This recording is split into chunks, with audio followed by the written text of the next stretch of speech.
Hey, good morning, y'all. Happy Saturday. Um, thank you, Kate, for letting me know if you do watch this video about my comments being off. I went to two different parts of the TikTok app, and I found out how to turn on the comments on each individual video, like turn it on and off. But I couldn't see why the comments were off on all the videos or how to turn it on and off. I thought I did it, but I didn't. But thank you for letting me know. So yeah, there's a lot of planes leaving out of San Diego this morning, so it's noisy. So I'll just keep pausing and stuff. And I was just thinking too, is like sometimes I'll make a video about something, and usually what I kind of talk about lately, though I just started, is kind of like current events and like things that are in popular culture, like the zeitgeist and what other people are kind of talking about too, and coming to realize certain things about the world and themselves. So it's like it's kind of on page with everything else.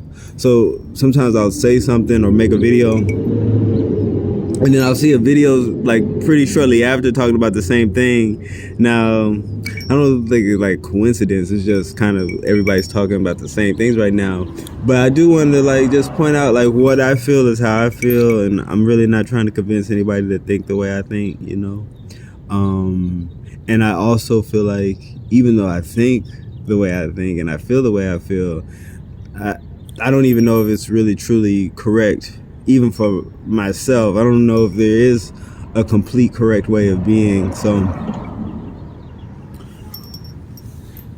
it's so much like I've learned in just the last few years, really, and so much on this app. And like I said, people explain things on this app really well, and it better like makes me feel about my opinions on things. Like it makes me feel better about the way I feel about things. And I listen to my videos, some of them back, and I'm just like, ooh, that sounds like a little off. But I'd be like, maybe I'm not explaining it well. So anyway, and because of that, I think like how I feel now, like I'm 36, like maybe when I get to my 40s, I'll be looking back on how I was at 36 and be like, wow, I really didn't really understand that or fully understand it.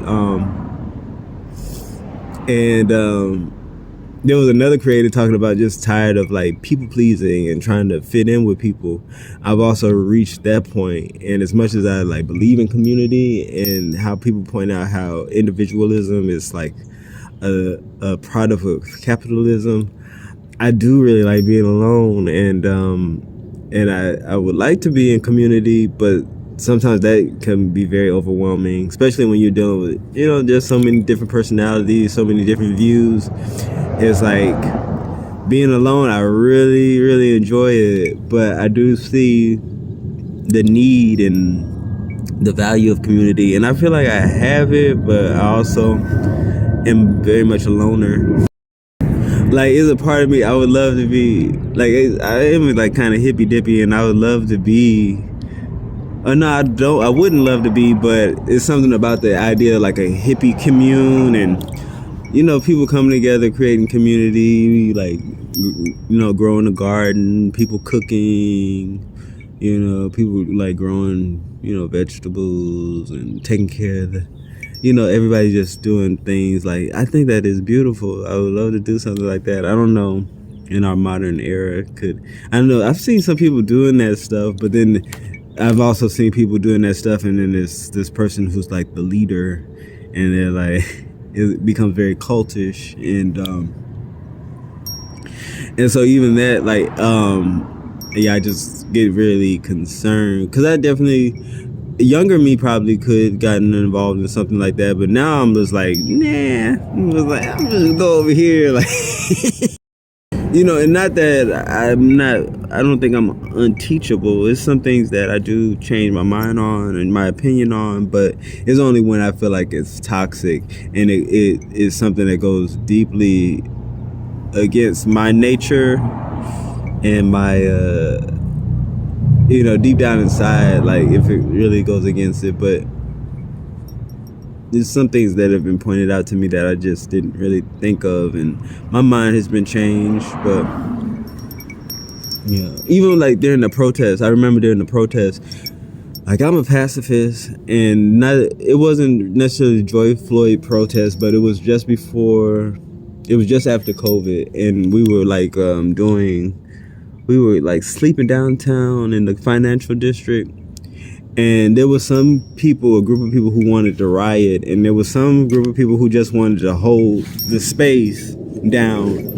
And I don't really know quite much about the organization who like was supporting that, but they had food, they had cell phone charger station, they were providing us with clothes and bedding to like sleep out there and stuff.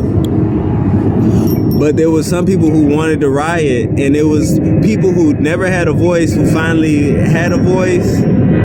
And then, like I said, when I was younger, there was a lot of things that were like cultish, that if I could have joined, I would have joined. If I could have found a will, if I had the will in the way, I would have joined it, and it would have been an experience. You know, hopefully I wouldn't have lost my life for doing it, but yeah, like, yeah, it probably would have messed me up. Who knows, like mentally, physically, whatever. But if I had, like, I believed in it so much, like I was willing to join things that now I look back and I'm like, that was really toxic, really bad thing.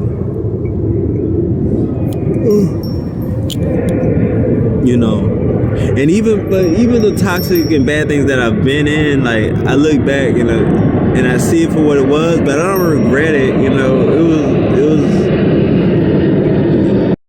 everything was useful in my development, and I'm thankful for all of that. But now that I know,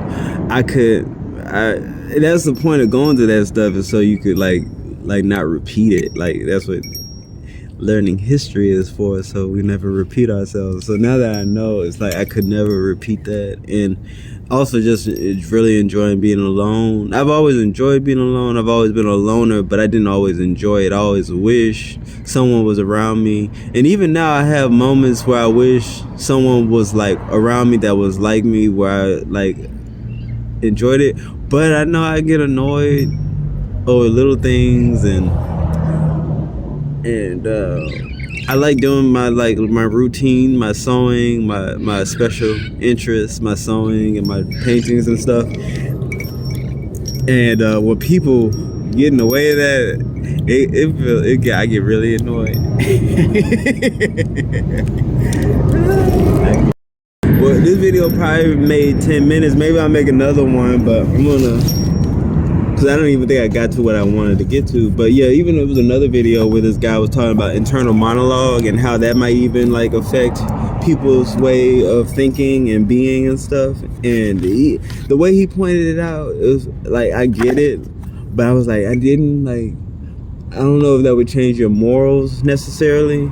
But the way he pointed it out was like, yeah, possibly that would change your morals, because you wouldn't be having like your conscious, like that the internal dialogue is the conscious, which I don't know if it is the conscious. It is your conscious, but if you don't have that, then do you not have a conscious? Like, because the way people were explaining they react is just, the people that don't have it seem like they just move smoothly through like just doing things, and there's no necessarily thought or images involved. And he was pointing out, well, how do they like process or, you know, think on things if you can't see it and like do all this other like internal dialogue and discuss it with yourself? So yeah, it's like, I guess they quickly make a decision or something. But yeah, I'm always like, this piece right here was talking about that, and I don't know, it was like, there's always voices in my head and I'd be like, shut up.